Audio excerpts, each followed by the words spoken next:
أنغام السمسمية هل تكون للإسماعيلي أم ستكتب لشيكابالا؟ ممتاز، شيكابالا يكتب بالقدم، مشروع جميل، والهدف الأول من تامر عبد الحميد.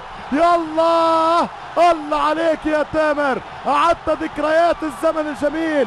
أنا تذكرتك في أول مباراة وذكرتك بهدف الرجاء البيضاوي في الفاينل، وأنت في فاينل الشوط تدون الأهداف. 1-0 لنادي الزمالك من تامر عبد الحميد.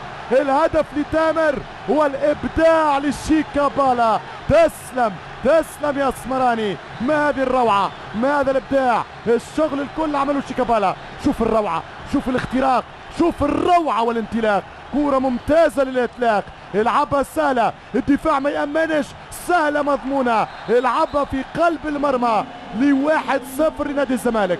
إذا في دقيقة 43 السرعة والمهارة، الخفة والرشاقة، الدقة للهدف.